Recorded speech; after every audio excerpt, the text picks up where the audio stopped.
காஞ்சிபுரம் சங்கரமட பீடாதிபதி ஸ்ரீ ஸ்ரீ சங்கர விஜயேந்திர சரஸ்வதி சுவாமிகளை பிஜேபி தலைவர் அண்ணாமலை நேரில் சந்தித்து ஆசி பெற்றார்.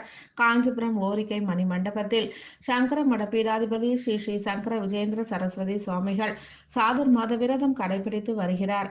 இச்சமயம் சுவாமிகளை சந்தித்து ஆசி பெறுவதன் மூலம் சகல சௌபாகியம் கிடைப்பது என்பது ஐதீகம். அந்த வகையில் ஏராளமான பக்தர்கள் சுவாமிகளை நேரில் சந்தித்து ஆசி பெற்று செல்கின்றனர். அந்த வகையில் பிஜேபி மாநில தலைவர் அண்ணாமலை ஆச்சாரிய சுவாமிகளை நேரில் சந்தித்து ஆசி பெற்றார். இவருக்கு சங்கரமட பீடாதிபதி பிரசாதங்கள் வழங்கி ஆசி வழங்கினார். உடன் சங்கரமட ஸ்ரீகாரியம் செல்லா விஸ்வநாத சாஸ்திரி, மேலாளர் சுந்தரேச ஐயர், கேம்ப் மேலாளர் ஜானகிராமன் உள்ளிட்ட கட்சியில் முக்கிய நிர்வாகிகள் பலர் கலந்து கொண்டு ஆசி பெற்றனர்.